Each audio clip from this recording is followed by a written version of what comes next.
Okay. Okay, folks. Good morning, ma'am. Okay, let's start our session, folks. People will join in at a later point of time. Now, uh, most of you, I think, did all of you attend, or most of you attend the session yesterday? Okay, I'll be posting up the video today. Uh, I urge you to watch that video because of the fact that there are a lot of things that Pratibha had talked about, uh, which are relevant for an IS aspirant.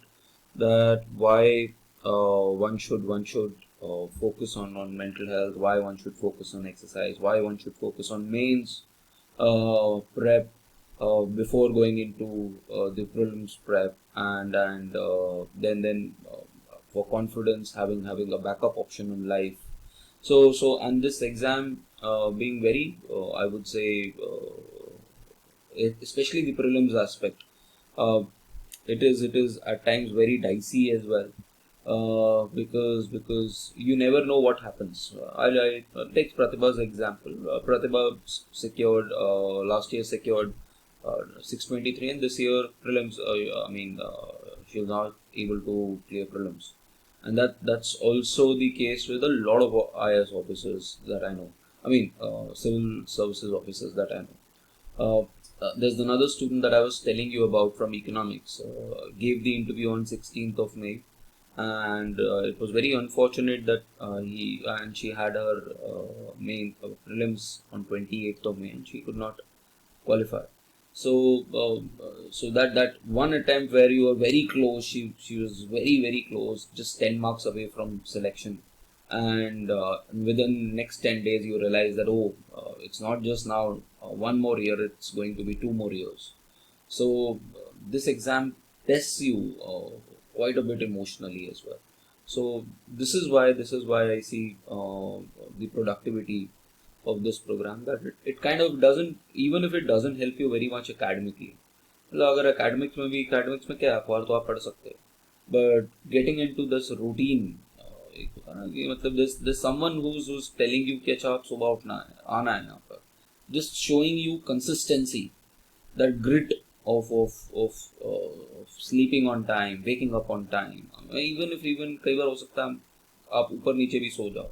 Yesterday for my case, I had to cover newspapers. I was busy throughout the weekend, and I had to be up by till 1 to cover 4 newspapers. But then this consistency is required, and this consistency in my case was missing. And without consistency, जो उसने भी बताया, motivation will help you start a habit. कि motivation सब में होता है, जो 10 लाख कैंडिडेट जो भर रहे हैं उन सब में मोटिवेशन है, but motivation without consistency, it is very difficult to survive, because this is not a CAT exam where in 3 months you can do it. So this is an exam which requires good couple of years of consistency.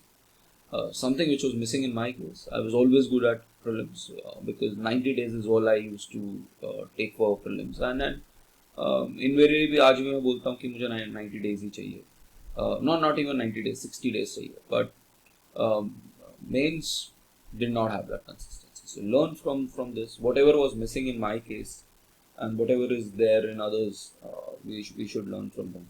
So if you have not attended the session, please make sure that you watch this session. It's a very insightful one, and it's an honest one as well. So we'll try to continue with this series with other topics as well, with other optional subjects as well. So with this, let us start our day. The order of the day, some of you are new, how our classes are built. Again, the first part is for meditation, where we meditate for 10 minutes. The idea is to focus on your breath. Even if you want to use some music, you can. If you don't want to use, it's okay. Just focus on your breath. Take a deep breath inside, and then exhale. And if your attention goes here and there, you can always count that how many breaths are you taking for the next 10 minutes. And the next thing is, you need to have a diary to maintain what you're planning to do. So that I'll come to at a later point of time, and then we do our newspapers. So let's start our meditation, folks. Let's meditate for 10 minutes and then we'll move on to it. Let's start, folks. Let's look at our current affairs. Friday, right? So again, as I told you, how you should approach current affairs is typically that once I have done the current affairs with you, what you can do is you can go back again to the newspaper, and one thing that you can do is read the article. See, reading is very important. You can't just rely on compendiums, coaching compendiums. आपका खुद का originality चला जाएगा, आपको वो चीज़ आप मतलब कुंजी पड़ जाओगे, पढ़ते रह जाओगे, and you will not be able to take out case studies.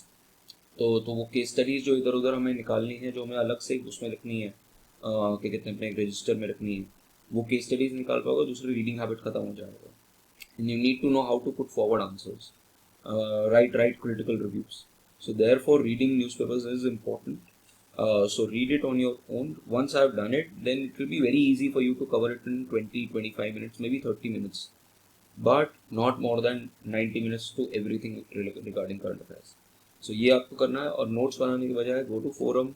But forum में the problem is, as I have told you, कि उनका जब आप print out लोगे, it will be say 15 pages. You download it, cut shot it, word में उसको cut shot कर लो, उसका मार्जिन्स नैरो कर लो, और उसको 4-5 साइड्स में, बेसिकली 4-5 पेजेस में लाओ और उसका प्रिंट आउट ले लो. So in effect when you see this by the end of the month you will have 140 to 150 pages. इतना ही तो होता है completing, and you can always note down things, जो चीज़ें मैं साथ में रिसर्च करने के लिए बोल रहा हूँ, जो नहीं है उधर. सो this is how you should go about. Now whether you take forum or anything else, that completely depends on you. Forum, I found it to be decent of late. So let's pick up Friday's newspaper, folks. I'm covering Friday's newspaper. On Friday there was this news on the first page: data breach probe looks at likely leaks from 11 states. Remember the COVID data breach, that the news that we had talked about. And cyber security, और cyber security के अंदर हमने वो उस एक advocate अपार गुप्ता के एक आर्टिकल के ऊपर पढ़ा था, दैट देयर इज नो, उसके बाद forensic mechanism. So there should be something like a forensic audit, that once forensic audit, that once there is a breach, then the CERT should make it public that what has been the problem, and so that other organizations also get to know, and the public also should be informed. And then this is one area, cyber security is one area जो हमारा constantly test हो रहा है, और इसमें अपने examples लिखने हैं. जैसे examples like जो हमने एम्स का example पढ़ा, EFPO का example पढ़ा last year का, ठीक है. So this is something that you should know. और यहाँ पर states में जो data है वहाँ से probably ये लीक हुआ है. So this is that in continuation to that particular news. Then directly come to one news in between. Page number 9. On page number 9 you have global warming breaches 1.5 degrees threshold in summers for the first time. Now you should be aware of this fact that जो Paris agreement है वो हम कोशिश करते हैं that says that we should be able to reduce or we should be able to curtail the temperature rise by 2 degrees Celsius as compared to pre-industrial level. What we try to say is industrial revolution शुरू हुआ कुछ 18th century के अंदर, तो उस time पे जो अर्थ का टेम्परेचर था, यू आर ट्राइंग टू से कि उस टेम्परेचर से 2 डिग्री सेल्सियस से ज़्यादा ना बढ़ जाए हमारा temperature, and that is your aim under Paris agreement by 2100. This is your aim, और ऑप्टिमिस्टिकली 1.5 डिग्री तक होना चाहिए. What this article says is usually winters के टाइम पे हमारा 1.5 डिग्री क्रॉस कर जाता था अर्थ का, बट अब समर्स के केस में ऑलरेडी 1.5 डिग्री क्रॉस कर जाता है. बट व्हेन वी से पेरिस वाला जो हम बोलते हैं ना, कि पेरिस वाले में हम बोलते हैं कि 1.5 डिग्री या 2 डिग्री तक होना चाहिए, वो लॉन्ग टर्म एवरेज होता है, 20-30 साल का जो एवरेज. एक साल एक सीजन का नहीं होता, तो एक सीजन में हो सकता हो जाए, but that gives you an indication, अगर किसी season में भी हो रहा है तो that gives you an indication that the earth is warming very quickly and we need to control, we need to fasten up our process, the mitigation process, the adaptation process for climate change, और उसको हमें limit करना है कि अभी इससे ज़रूरत पड़नी है. So this is the article that is there. And जब आप climate change के बारे में पढ़ोगे तो हिस्ट्री ऑफ क्लाइमेट चेंज पढ़ना कि 1970 में 1972 में ब्रटलैंड कमीशन आया था. वो ब्रटलैंड कमीशन क्या था, फिर रियो में क्या हुआ, फिर उसके बाद क्योटो में क्या हुआ, फिर उसके बाद कोपेनहेगन में क्या हुआ, कोपेनहेगन के बाद बाली में क्या हुआ, बाली के बाद क्या कहते हैं इसमें क्या हुआ, योर पेरिस में एग्रीमेंट में क्या हुआ. तो ये इस तरीके से आपको फ्लो चार्ट पता होना चाहिए. और जब when you are writing answers as well तो आपका टाइमलाइन भी बना हुआ होना चाहिए. अगर आंसर में आप फिट कर सकते हो तो जैसे होता है ना कि शॉर्ट नोट्स बनाने हैं तो एक 1.5 पेज के अंदर आपके पास ये पूरा मटेरियल होना चाहिए. इसमें सर उसके बाद वैल्यू एडिशन होना चाहिए and you should rely on that material for your answer writing and for analyzing your PYQs कि अच्छा I am able to write these answers from. ठीक है, तो this is one news. Then giving a free pass on editorial page. We have already talked about this particular article. We'll talk about it in Hindu as well. That the RBI has said that जो willful defaulters हैं, willful defaulter basically is person जिसने आपके साथ fraud किया है, जिसके पास पैसा है but आपको पैसा वापस नहीं करना चाह रहा, उसने siphon off कर लिया पैसा या फिर उसने redirect कर दिया पैसा. So you are saying that instead of banning that person from borrowing, you are saying कि अच्छा उसको कह दो वो compromise कर ले. एंड कॉम्प्रोमाइज करने के बाद यू आर सेइंग कि अच्छा ये वापस बोरो करने के लिए आ जाए. सो 12 महीने बाद, तो एटलीस्ट 12 महीने के गैप के बाद. सो इसकी वजह से परवर्स इंसेंटिव मिल सकते हैं. There it could create in economics. This is a clear cut case of market failure. ठीक है, तब आप ऐसी चीजें बड़े बड़े वर्ड्स लिखोगे, मार्केट फेलियर जैसे वर्ड्स लिखोगे तो आपको स्पेशली जीएस में अच्छे मार्क्स मिलेंगे. मार्केट फेलियर है, मॉरल हैजर्ड है साइकोलॉजिकली कि आप किसको क्या बता रहे हो कि अच्छा आप डेलिक्वेंटली बिहेव कर लो बट हम आपको वापस हम आपको ठीक कर लेंगे. So what I am trying to tell you is कि यहाँ पर in this particular article we are talking about that what RBI's notification is creating a moral hazard which will lead to a market failure. क्योंकि market failure किस लिए होगा कि लोग बोरो करेंगे और उसको वापस नहीं करेंगे. फर्क क्या अगर हर बच्चे को मान लो हर बच्चे को मैं सेम मार्क्स दे दूं इंटरनल्स के अंदर तो उससे क्या होगा, एक अच्छा स्टूडेंट और एक बुरे स्टूडेंट में डिफरेंस नहीं पता चल पाएगा. कोई अच्छे स्टूडेंट के पास क्या इंसेंटिव है क्लास अटेंड करने का अगर हर चीज क्या कहते हैं अवेलेबल है. जैसे for example let's take this, मैं ये पूरा का पूरा आप कह सकते हो कि मैं पूरा वीडियो जो है मैं यूट्यूब पे डाल देता हूँ.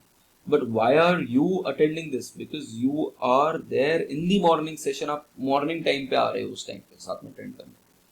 तो वो moral hazard उनके लिए वो moral hazard है कि वो कभी भी अटेंड देख सकते हैं लेक्चर. बट आपके लिए क्या है कि you are following this routine. So what kind of incentives that are you giving that matters. और अगर वो incentives perverse incentives हैं तो market fail कर जाएगी. And यहाँ इस केस में क्योंकि ये market बहुत बड़ी है, पूरी इकोनॉमी से लिंक्ड है, इसीलिए क्रेडिट मार्केट अगर फेल हो गई तो पीपल का belief on banks might fail. And this is what आज हम बात करेंगे कंट्री के बारे में. फॉरगेटिंग कौन सी कंट्री के अंदर एक बैंक फेल कर गया है,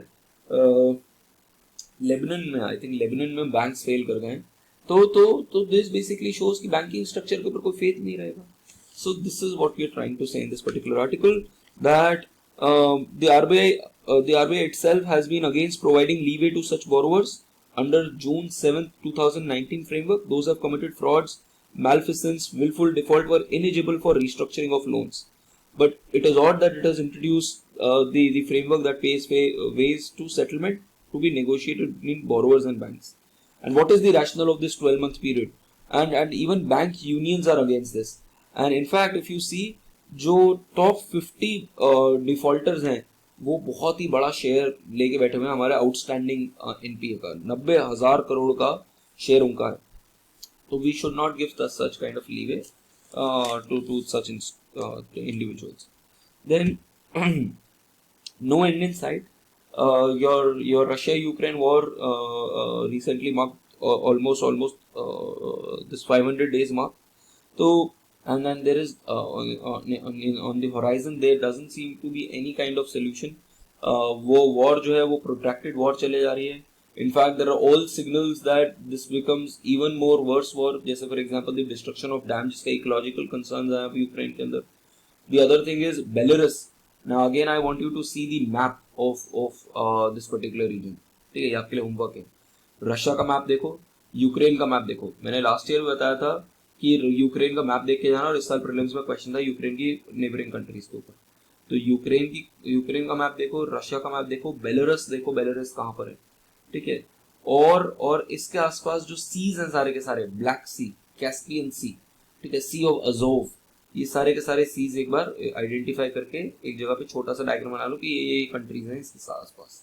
so this is then and then इसके अलावा this article also talks about कि अच्छा ये तो हुआ ही है, नेटो का भी एक्सपेंशन चल रहा है. नेटो के एक्सपेंशन में दो countries, Finland and Sweden. Finland and Sweden देखना कहाँ पर है.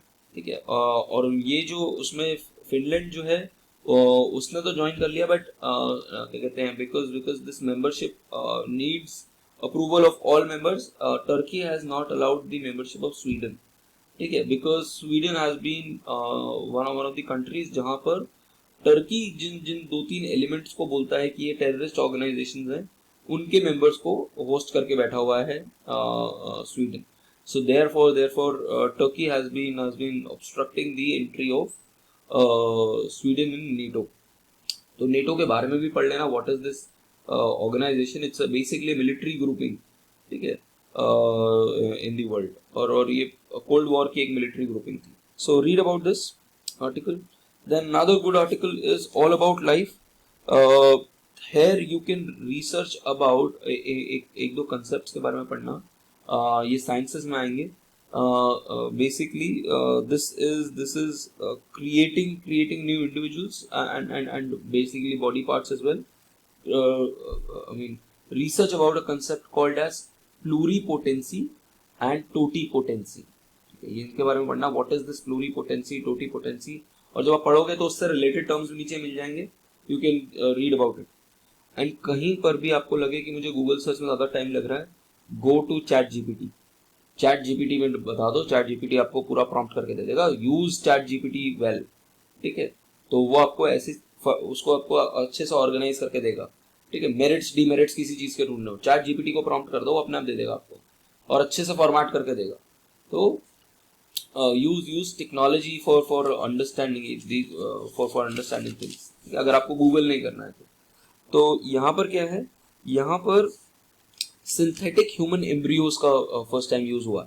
नाउ टिपिकली जो एम्ब्रियोज होते हैं उसके अंदर क्या होता है कि हम there is this side of science of society, religious side, जो कहता है कि अगर आपने एक नॉर्मल एम्ब्रियो यूज किया तो आपने एक बेसिक ह्यूमन या बेसिक एक लाइफ को किल कर दिया. A potential life has been killed because you are doing some kind of testing. But this particular innovation that has been done, this particular innovation that is done by these researchers in Boston, is that they have created a synthetic human embryo using stem cells. तो stem cells पढ़ना, इसीलिए मैं आपको वो बोल रहा हूँ पढ़ने के लिए. टूटीप्लोरेंसी एंड प्लूरीपोटेंसी एंड टोटीपोटेंसी, और ये stem cells, और ये इन्होंने stem cells से इन्होंने synthetic human embryo को करा है, rather than using egg and a sperm, जिसके पीछे रिलीजियस इश्यूज हो जाता है. स्पेशली कैथोलिक्स को लेके कई बार इशू हो जाता है कि आप क्यों एक ह्यूमन लाइफ ले रहे हो. And they said that embryos do not have a heart or a brain, but they go into these primitive embryos go into the placenta, the yolk sac and the embryo itself. तो once you read about this reproduction cycle, तो उसके अंदर आपको पता होना चाहिए placenta क्या है, what is this cycle of birth, ब्लास्टोसाइट क्या होता है. तो ये आपको ये सारी चीजें जब आप पढ़ोगे साइंस के अंदर तो आपको आइडिया लगेगा कि how does a foetus develop. ठीक है, तो ये है.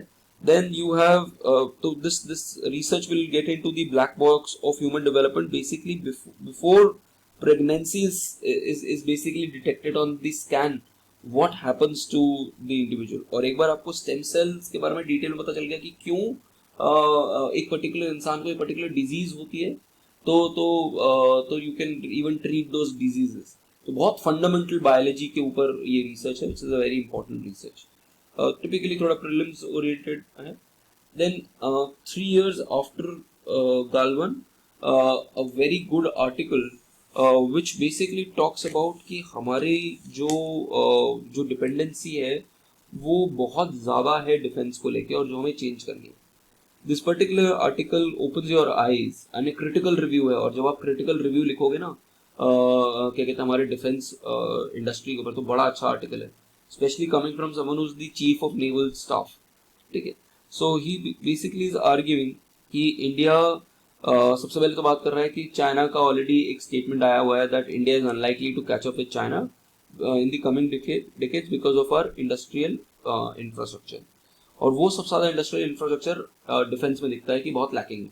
अब उसमें हमारा अभी तक जो रिलायंस है वो बहुत ज्यादा रशिया और यूक्रेन के ऊपर रहा है, और दूसरा इसराइल के ऊपर रहा है। बट अब बिकॉज ऑफ द फैक्ट कि रशिया और चाइना इतने ज्यादा क्लोज हो गए हैं because of the Ukraine war, और reliance and over reliance with on Russia is now problematic. Remember that article जिसमें हमने बताया था कि इंडिया का जो फॉरेन अफेयर्स है इसमें 3 प्रॉब्लम्स रही हैं। Over optimism with respect to China, over reliance with respect to Russia, and maybe a little bit of over pessimism with US, which we need to kind of recalibrate. तो यहाँ पर भी यही बात सेंस हो रहा है। और दूसरी चीज, यहाँ पर जो बहुत ज्यादा 2 वर्ड्स यूज किए जाते हैं डिफेंस के लिए, इंडिजनाइजेशन होते हैं कि कोई फॉरेन टेक्नोलॉजी उसको इंडियन बना लिया, इंडियन कंसेप्ट के हिसाब से बना लिया। और दूसरा है ट्रांसफर ऑफ टेक्नोलॉजी। जितने भी हम अग्रीमेंट्स कर रहे हैं उसके अंदर हम कहते हैं कि हमें इंडिजनाइजेशन करनी है और ट्रांसफर ऑफ टेक्नोलॉजी करनी है, but instead of transfer of technology और इंडिजनाइजेशन व्हाट एसेंशियली हैपेंस, और जो आज तक होता आया है वो है लाइसेंस्ड प्रोडक्शन। बेसिकली इंडिया के अंदर मिक्स भी बनते थे, इंडिया के अंदर ये भी बनते थे, सुखोई भी बनते थे, इंडिया के अंदर बाकी सारी प्लेन्स और वो भी बने। But India was typically what this basically says, screw driver technology मिली हमें। What is the screw driver technology? कि बेसिकली आपको ट्रांसफर ऑफ टेक्नोलॉजी के नाम पे, इंडिजनाइजेशन के नाम पे सारे पार्ट्स दे दिए गए हैं, और आपको एक वो होता है ना मैनुअल होता है, कि मैनुअल हो जाता है कि इस नट को यहाँ फिट करना है, इस नट को यहाँ फिट करना और बना दो। तो that is not transfer of technology. हमें अगर ट्रांसफर ऑफ टेक्नोलॉजी होता है जब आप रिवर्स इंजीनियरिंग कर लेते हो, जब आप पूरा का पूरा प्लेन का इंजन पूरा का पूरा बना ले। जब हम कह रहे हैं हम जीई के साथ में, India Russia relations, India US relation में हम कह रहे हैं हम जीई का इंजन साथ में बनाएंगे, तो दैट बेसिकली मीन उसको बोलते हैं ट्रांसफर ऑफ टेक्नोलॉजी, होता है इंडिजनाइजेशन। जैसे ब्रह्मोस जो हमारी मिसाइल है, that is an example of a transfer of technology and basically joint venture में हुआ है वो। तो हमें ट्रांसफर ऑफ टेक्नोलॉजी के नाम पे हमें लाइसेंस प्रोडक्शन नहीं करना है, हमें स्क्रू ड्राइवर टेक्नोलॉजी चाहिए। We need our scientist to be able to create these technological things and then suit it to our conditions, and that is what is required. So this article talks about this. Then the other article that I want you to read is A Hand to Small Farmers. This article basically talks about that India के पास I mean you have in the world you have these 800 million people who go hungry every day. तो जो मैं आपको बोलता हूँ gratitude लिखने के लिए, जर्नल लिखने के लिए, टिपिकल एग्जांपल है ग्रैटिट्यूड का कि हम कितनी बड़ी बड़ी टेंशनों के लेके कि आईएएस नहीं बने, या पढ़ाई नहीं हुई, या ये नहीं हुआ, पैसा नहीं है। At the same point of time see हमारा 1/8 ऑफ द वर्ल्ड जो है, ऑलमोस्ट 1/8 ऑफ द वर्ल्ड जो है, 1/10 ऑफ द वर्ल्ड बोल लो, 1/10 of the world today still goes to bed without eating properly. तो this things this puts things into perspective, and what is more paradoxical is कि 800 million में से major लोग farmers ही हैं। तो farmers are the ones who are producing the foods are going to bed without food. So small scale जो farmers है, this article talks about कि how to increase their income, और उसके लिए रूरल एग्रीकल्चर के अंदर गवर्नमेंट्स को local production, local food chain, local markets के अंदर, इन सब के अंदर इन्वेस्ट करना पड़ेगा. And also basically calibrating themselves towards climate change as well, क्योंकि क्लाइमेट चेंज की वजह से इनकी इनकम और वल्नरेबल हो जाएगी, जो छोटे छोटे फार्मर्स हैं, क्योंकि उनका जो वीट का आउटपुट है, उनका जो राइस का आउटपुट है, इनका जो लोन लेके जो प्रोडक्शन कर रहे हैं, वो और ज्यादा एराटिक होने वाला है. So therefore we need to work on this sector. And basically यहाँ पर G20 के अंदर सस्टेनेबल एग्रीकल्चर के ऊपर भी काम करना चाहिए, specially targeting the small and marginal farmers, how to make them sustainable, how to make their incomes more stable and increase their income. तो उसके लिए लैंड राइट्स हो गया, लोन्स हो गया, इंश्योरेंस हो गया, all these issues must be debated at length at this G20. So this article talks about this particular topic. Then a very interesting topic, when women travel free. Basically Karnataka government, जो Congress government आई है कर्नाटका में, उसने women का जो travel है वो free कर दिया. Now this could be a very good example for your case study, कि कैसे it helps in mobility, how mobility of women helps her in her economic empowerment and also opening new Vistas for life. कि मतलब कई बार होता है कि आप parents के यहाँ जाना चाहते हो, वो आपका हो गया, आपका जो इकोनॉमिक बर्डन है ट्रैवल का वो कम हो गया, एजुकेशन आप दूर लेके जाना चाहते हो वो आपका हो गया. So it basically don't think of it just in terms of कि वो ट्रैवल फ्री है, उसकी वजह से कितनी सारी अपॉर्चुनिटीज वुमेन के लाइफ में और उनकी मोबिलिटी इंक्रीज होगी. That is what is going to be very important. और इसमें जो थर्ड पैराग्राफ है, you should write that down in your copies. ये आपको एसए में भी यूज आ जाएगा, ये आपको एथिक्स में भी यूज आ जाएगा, ये आपको जीएस के आंसर्स में भी यूज आ जाएगा, कहीं ना कहीं आपको बड़ी अच्छी केस स्टडी मिल जाएगी. That first generation people, especially in women, will always face challenges. यहाँ पर the first generation educated women like Savitribai Phule, Anandibai Joshi, Kadambini Ganguly had faced the wrath of the patriarchal orthodoxy at the times. Kadambini, the first practicing female doctor in India with a Western degree, was called an equivalent of a prostitute by Bengali magazine Banga Bhashi. And Savitribai Phule, one of the early female teachers in India, and Anandibai Joshi, the first Indian woman to be trained in medicine in US, was pelted with stones and cow dung and jeered at on daily trips between home and school. So all of this basically shows that women have faced such kind of challenges. Women who basically try to break the orthodoxy, try to break norms. And this is where you can use this but once they have reached this, now we celebrate the lives of these women. Okay, so this is one thing. And बाकी एक article आप पढ़ सकते हो, in general आपको पता चलेगा कि एक इस तरीके का एसे, इस तरीके का आंसर्स को, विमेन राइट के जो क्वेश्चंस आएंगे, सोसाइटी के अंदर जो क्वेश्चंस आएंगे, उसको कैसे लिखना. सो सोसाइटी वाला जो हमारा पेपर 1 का जो टॉपिक है, उसके अंदर विमेन के ऊपर भी वो है. तो you can have a look at some kind of articles like this. And जैसे प्रतिभा ने कल बोला था, मेक श्योर कि आपका सिलेबस आपके पीछे लगाओ या सामने लगाओ. सिलेबस का हर पॉइंट जो है वो क्वेश्चन देगा, और वो हर पॉइंट जो है मेंस के लिए आपके पास रेडी मटेरियल होना चाहिए. अगर वो रेडी मटेरियल नहीं है और आपने उसके एमसीक्यूज नहीं देखे हुए, you are not prepared for mains. Mains की प्रेप पहले ही हो जाती है, बहुत पहले हो जाती है. सिर्फ प्रीलिम्स और मेंस के बीच में आपके पास 10-15% सिलेबस करने का टाइम रह जाएगा और सिर्फ आंसर राइटिंग का टाइम रहता है. तो ये सारे काम आपको अभी करने हैं. Then you can have a read at bulldozer at school as an ethics, वो कि just because some women, some students were asked to wear this scarf at their heads, the government basically closed down the school, as well as the fact that वहाँ पर इकबाल को ये हमने already बात करी हुई है, रिसाइट कर रहे थे. So because of all these factors, the school has been basically suffering. तो एक बार आप देख सकते हो ये particular article. Then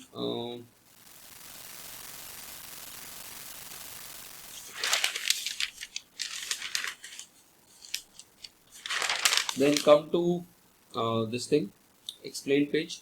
Explained page पे landfall of a cyclone. So read about what is landfall. Landfall होता है basically जब आई ऑफ द साइक्लोन होता है. जब आप साइक्लोन के बारे में पढ़ोगे तो आप देखोगे साइक्लोन में कैसे विंड घूमती है. ठीक है, तो जो विंड्स घूमती है उसका जो सबसे स्टेबल पार्ट होता है वो उसका आई होता है, ठीक है। तो आई जब वो लैंड के ऊपर आ जाएगा तो that is called as landfall of the cyclone. तो this is what the article talks about, and Biparjoy का landfall हुआ. Then if you don't know the history of India-China relationship, why they have become so sour in the last 3 years, you can read this news 3 years after Galwan, what had happened in 2020, what was this military conflict that happened, and उसकी वजह से क्या क्या issues हुए हैं, and how much territory we have lost. तो basically क्या था, कुछ region होता था between India and China at the LAC, ठीक है। और वो जो कुछ रीजन था वो डीमिलिटराइज रीजन था, जिसके अंदर इंडिया भी जाके अपने ट्रूप्स बेसिकली देखता था कि हम उसके बफर जोन बोलते हैं उसको, ठीक है। बफर जोन के अंदर कोई भी दोनों दोनों जो आर्मीज हैं वो जाके सेटअप नहीं करेंगे अपने बेसिस, वो ऐसे ही छोड़ देंगे, उसमें सिर्फ पेट्रोल लैब कर सकते हो बीच में जाके। अब चाइना ने उसका फायदा उठाया और चाइना ने अपने पूरे पोस्ट रख दिया और इंडिया के पेट्रोल्स को वहां आने नहीं दे रहा। तो आपने जो एक बफर जोन था उसको आपने पूरा जब ले लिया है तो उसकी वजह से ट्रस्ट जो है वो लूज हो गया है और अब वो पीछे नहीं जा रहे हैं, उन्होंने अपने परमानेंट सेटलमेंट्स कर लिए। सो this is the article which talks about that what has happened in this, and India saying जब तक ये डीमिलिटराइज नहीं हुआ, जब तक ये आप बफर जोन वापस नहीं करोगे, normalisation of ties will be very difficult. Then the other article is Fed takes a pause but indicates hikes. What does it mean for Indian markets? Now Federal Reserve ने recently अपना जो जैसे हमने अपना repo rate नहीं increase किया है, वैसे फेडरल रिजर्व ने अपना फेडरल रेट जो है वो इंक्रीज नहीं किया है, डिस्पाइट द फैक्ट कि वहाँ इन्फ्लेशन जो अभी भी 5% के अराउंड है, 4-5% के अराउंड है, और डिस्पाइट द फैक्ट कि लेबर मार्केट अभी भी टाइट है वहाँ पर। दैट मीन्स वहाँ पर हम रेट ऑफ इंटरेस्ट कब इंक्रीज करते हैं, हम रेट ऑफ इंटरेस्ट कब इंक्रीज करते हैं जब हमारा इन्फ्लेशन बहुत हाई हो, क्योंकि आप डिमांड को कम करना चाह रहे हो। जब अगर आप इंटरेस्ट रेट इंक्रीज करोगे तो क्या होगा, बैंक्स अपने इंटरेस्ट रेट इंक्रीज करेगा, बैंक अपने इंटरेस्ट रेट इंक्रीज करेगा, तो impact will be that we will not be able to borrow much, corporates will not be able to borrow much, firms will not be able to borrow much।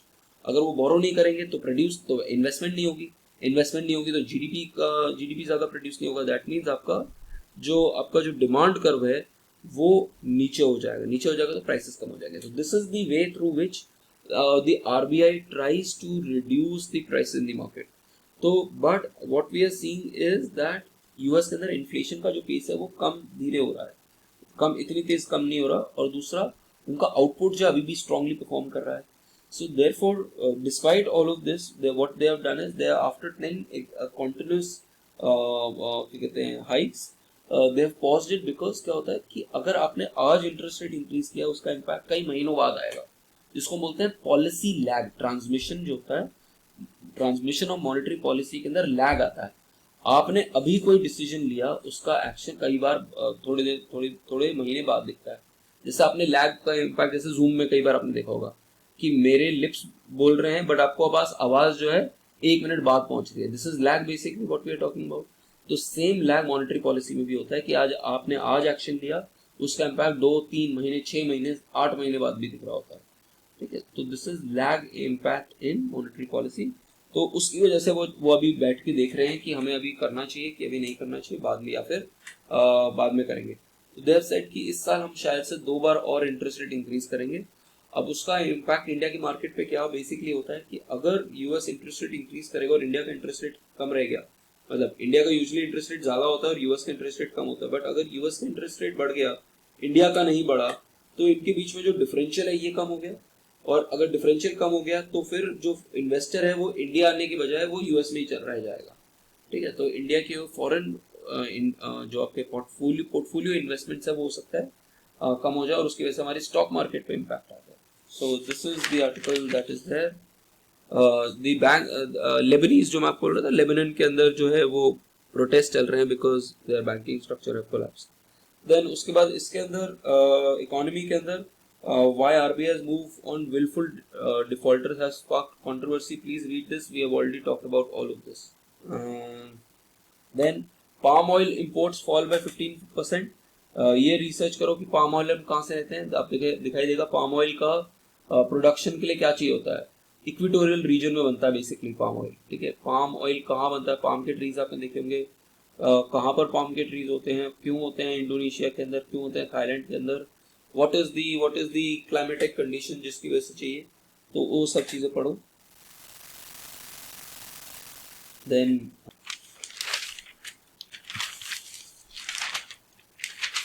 that's about this.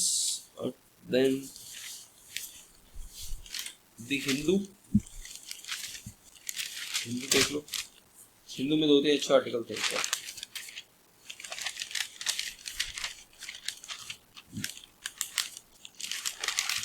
Now Hindu के अंदर if you see Fridays, exports dip again, trade deficit at 5-month high.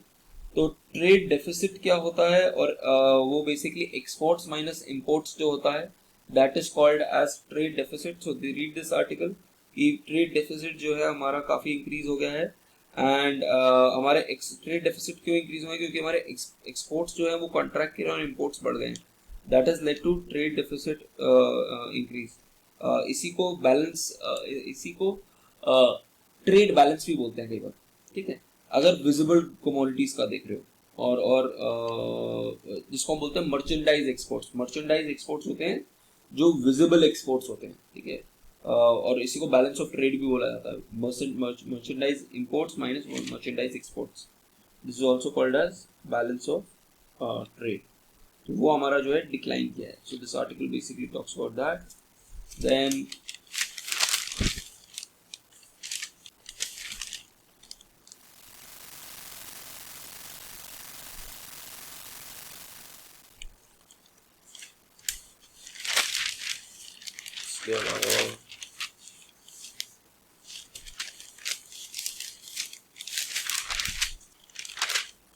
Come to the editorial.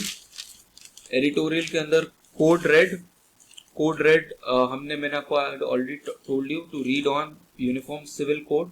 Uniform civil code मैंने आपको बताया कि किस चीज़ों के ऊपर होता है. बेसिकली ऑलरेडी हिंदू जो लॉ है वो ऑलरेडी कोडिफाइड है. ठीक है, हिंदू कोड जो हमारा वो था Hindu marriage code.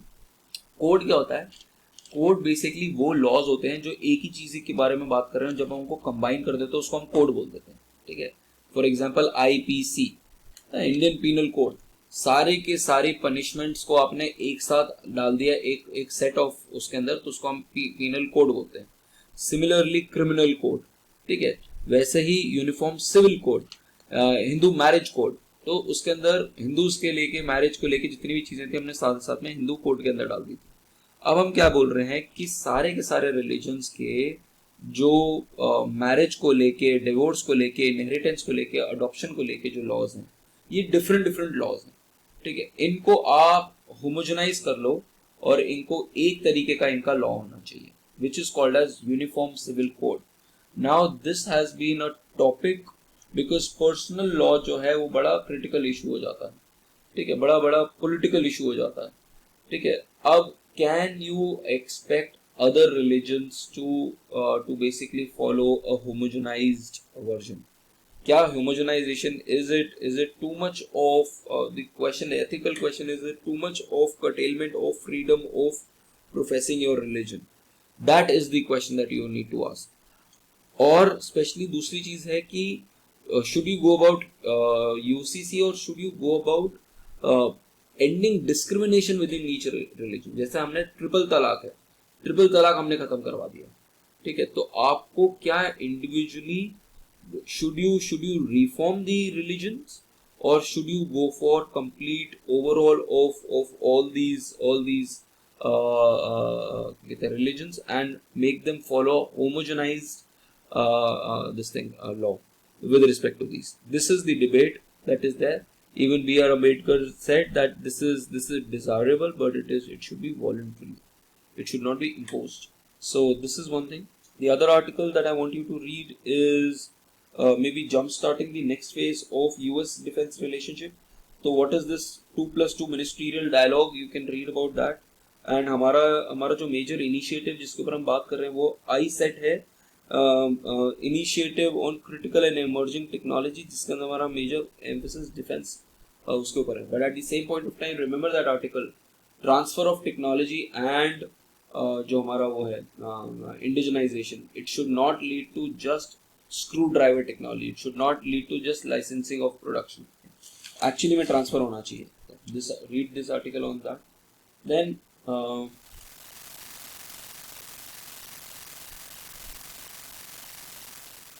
maybe you can read on reflections in artificial intelligence, a friend or a foe. You can read this article. This will give you a good insight into AI and whether it should be regulated and how are the shortcomings of AI. एक बार ये पढ़ सकते हो.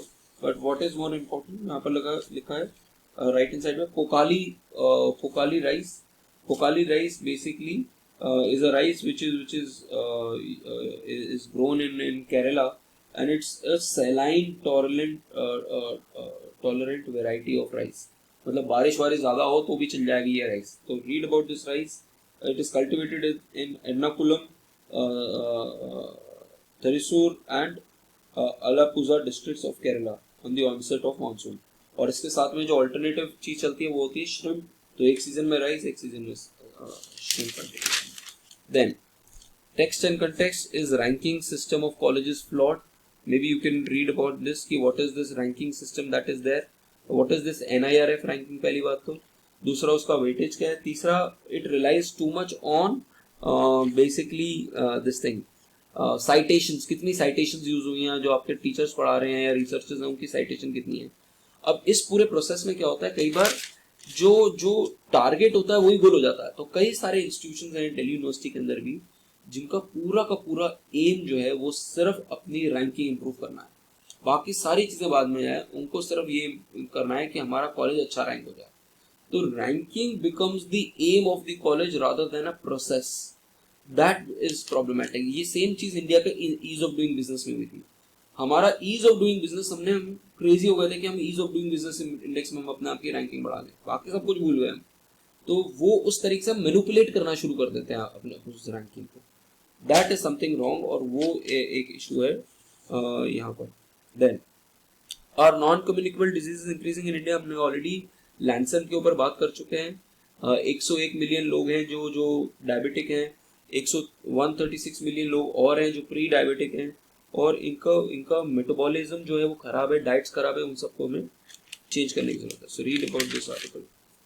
Then page number 14 पे India boys 31 MQ-9 reaper UAVs. तो इसके ऊपर हम सैटरडे की न्यूज़ में जो एक्सप्लेन पेज है उसके अंदर ये अच्छा सा आर्टिकल है. और नेक्स्ट जो न्यूज़ है BIMSTEC. I want you to read about BIMSTEC की सारी कंट्रीज कौन सी हैं. ठीक है. BIMSTEC to adopt Bangkok vision 2030 at the next summit. तो बिम्स्टेक में कौन कौन है कंट्रीज, और इसका इस साल समिट कहाँ है और नेक्स्ट ईयर समिट कहाँ.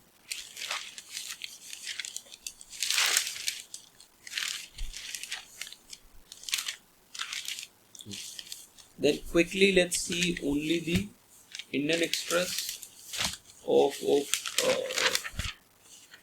this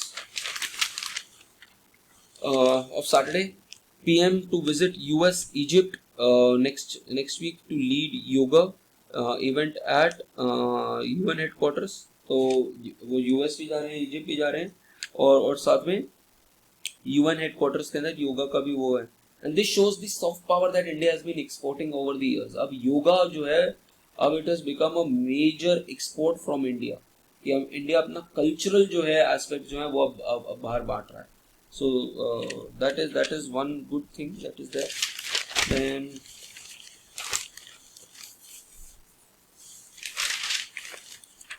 come to the editorial page. Editorial page पे जो हॉकिश पॉज है दैट टॉक्स अबाउट कि कैसे central bank in developed countries are still continuing to hike the interest rates while RBI has stopped. तो पूरा article इसी चीज के ऊपर है क्योंकि वहां पर इन्फ्लेशन और आउटपुट जो है वो दोनों, इन्फ्लेशन भी हाई है, आउटपुट भी हाई है. तो वहां पर अभी जो है वो जो इंटरेस्ट रेट इंक्रीज किए उनका और भी ज्यादा स्कोप है. और फेडरल रिजर्व ने तो अभी हाइक इस महीने नहीं किया है, बट बहुत सारी कंट्रीज ने जो एडवांस कंट्रीज हैं यूरोप की, उन सब ने हाइक करना शुरू ऑलरेडी हाइक कर रहे हैं. वो यूरोपियन सेंट्रल बैंक ने ऑलरेडी हाइक कर दिया. Then very very important article focus, the world order in WTO.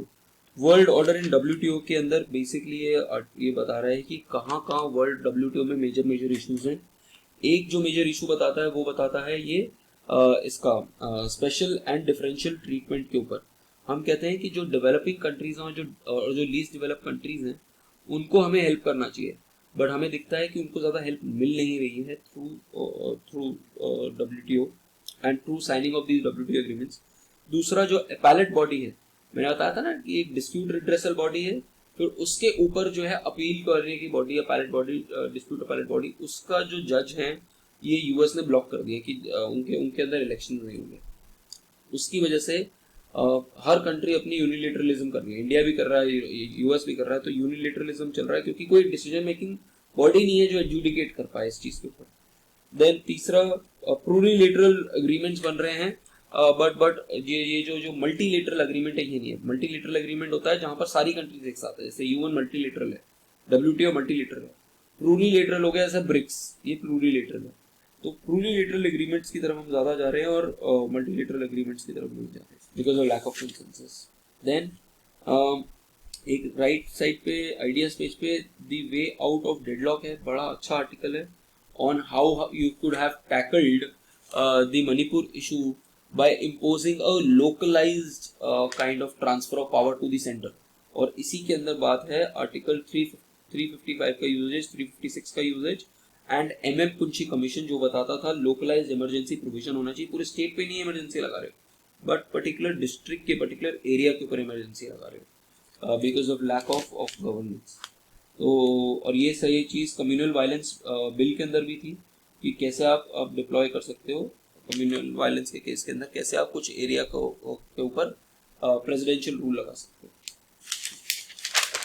Then explain page पे read about MQ9 reaper, what is this MQ9 reaper, what is this UAV। फिर fish किल बहुत important है। देखो fish जो होती है जो मेराइन जो एनवायरनमेंट होता है उसके अंदर बायोलॉजिकल ऑक्सीजन डिमांड बहुत इंपॉर्टेंट होती है। अगर ये ऑक्सीजन डिमांड जो है जो बेसिकली ऑक्सीजन मिक्सिंग है वाटर के अंदर, वो अगर कम होनी शुरू हो जाए, और वो कम कब होती है, कई बार क्या होता है जैसे फॉर एग्जांपल हमने क्या किया, हमने अपने एग्रीकल्चर में बहुत सारे फर्टिलाइजर लिया और वो लगा दिया।